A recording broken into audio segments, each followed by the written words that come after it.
So here is our Google Pixel 10. It's in obsidian black color. So that's the only variant I could found. In terms of the box, it's pretty similar to previous generations. And at the back, at the side, you can see a Google Pixel 10, Google Pixel 10. Nothing on the top, nothing at the bottom. Google G logo on the top. Yeah. Okay. So this is just a kind of a sleeve.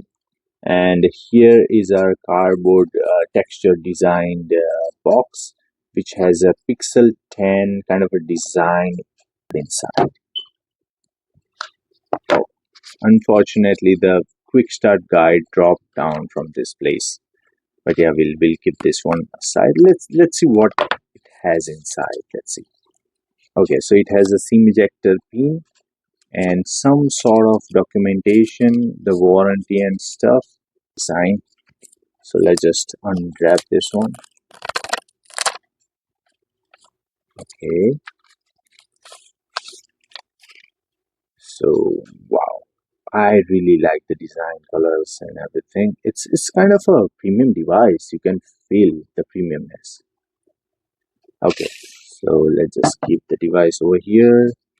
Uh, in terms of the other things inside the box, you can have a Type C to Type C cable. Sadly, when I bought my Pixel 8, I got USB A to USB C converter as well, but you are not getting anything because the technology is coming the far way where we are not even using type A except the keyboard and mouse connections. So that's why we only have Type C to Type C cable. So that's all we have. Let's just fire the device up. A Google logo in the front and a kind of a glossy back panel. See, but at the back you can get three cameras at the back. You have a power button on this side, volume button on this side. On the left side you don't have anything. At the bottom you have a Type C charging port, a speaker, microphone. On the top you have a SIM tray. So this is a Canadian device, that's why we have a SIM tray over here. But if you are from USA, then you won't be able to see this one because US variant, inclusive the iPhones, Samsung devices only have eSIM option. Sadly, but luckily we are in Canada, so we are good for that. We have a noise cancellation microphone as well, secondary microphone. So that's all as per the box. Already unboxed the Pixel 10 and it's in the obsidian black color. It's a obsidian color, but it's almost a gunmetal to black, in between the gunmetal to black in color. And if you talk about the body size and the display size and everything, this device has a 6.3-inch OLED display which has a 120 Hz refresh rate, and with the big brightness of 3000 nits and the regular brightness of 2000 nits. And in terms of the display brightness, the display is fairly bright. You won't be able to face anything except a good quality display while facing the full sun. The 6.3-inch display with 86.1% screen to body ratio, and sadly it is only 1080p display. It's not a 2K, but if you buy a Pixel 10 Pro or Pro XL, you will surely get 2K option inside the display. So that's a 2K display, but you can switch it back to 1080p whenever you want. But in terms of the protection, it has a Corning Gorilla Glass Victus 2. And if you look at the back panel, this is also a glass which is also made from the same material of Gorilla Glass Victus 2.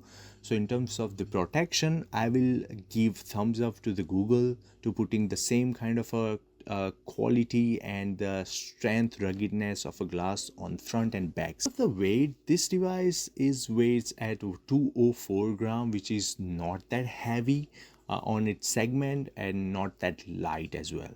So it comes in a light and heavy in between. Camera bump which is sticking out from the body itself, which is decently huge.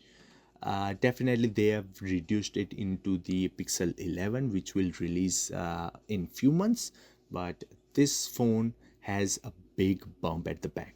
But performance where Google chipset lags behind, let's talk about that later on. But this device has Google Tensor G5, which is 3 nanometer based processor. And if we talk about the gigahertz speeds, this device has 3.78 gigahertz of a processor speed, and Tensor G5 has Power VR DXT GPU, which is not performing that brilliantly as they would have expected. But we will check this thing out and we will cover that in our upcoming performance or the main review video. So if you haven't subscribed to my YouTube channel, please subscribe and like this video. In terms of the Android version, this device out of the box is having Android 16. It is definitely upgradable to Android 17, and Google always secures their customers to get 7 to 8 years of Android updates. So that's decent position in the market. This device has 48 megapixel main sensor with 1.7 aperture. The main camera is decently wide and good in quality on the paper actually. And if you talk about the telephoto lens, it has 10.8 megapixel telephoto lens which can go up to 5x in optical zoom. Has 13 megapixel 2.2 aperture 120 degree ultra wide lens. We have to check the camera segment as well. Because of the front facing camera, it has a 10.5 megapixel front facing camera which is also equipped with digital ultra wide option. And if we talk about the video capability, both front and back can shoot up to 4K 60 fps, which is by standard right now, because each and every device is out there in the market can shoot 4K 60 fps. So it's not a big deal, but we have to check out the quality as well. If you buy 256GB, you will get UFS 4.0 with 12GB of RAM, but if you buy 128, you will get UFS 3.1. So that's sad news for the Google Pixel 10 user out there. This device has a dual speaker, stereo speaker implementation. The bottom firing speaker is decently loud paired with the front firing speaker in the earpiece module, which is very fairly decently loud. It's not the loudest in the market, I would say. Like if you compare with the iPhones as well as the Samsung S26 and stuff, this holds its position, but it's not the loudest one. But it won't let you down while playing the games or having entertainment or watching reels on YouTube or Instagram. You won't feel any backward positioning over there. In terms of the ultrasonic fingerprint sensor, which is underneath the display, which is decently fast, but it's not that accurate in my opinion.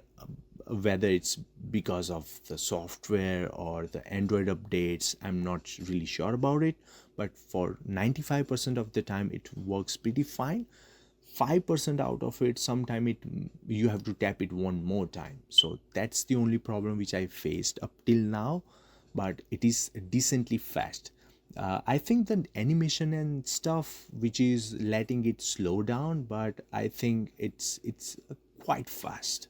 If we talk about the battery of this device, it has 4970 milliampere battery which can be charged up to 30 watts wiredly and 15 watt wirelessly. But luckily this device has a magnetic connectivity at the back. Whenever you try to charge it with wireless or the Qi charging, it has a magnetic connector at the back, so whatever charger you use, that charger can stick the device perfectly with the magnetic field, so it won't get away when you move your devices around here, unlike S26 and other devices which doesn't have a magnetic connectivity at the back. So you have to put those devices properly on the magnetic pad or the magnetic o-ring devices. But for this device, it shines just like iPhones, so you don't have to worry about that in that sense. You can also get accessories like Google Wallet and stuff, so that thing you can check it out as well. If you like this video guys, please hit the like button, share with your friends and family, subscribe to the channel, and see you guys in the next video. Till the time, stay healthy, stay peace. See you in the next video. Take care. Bye.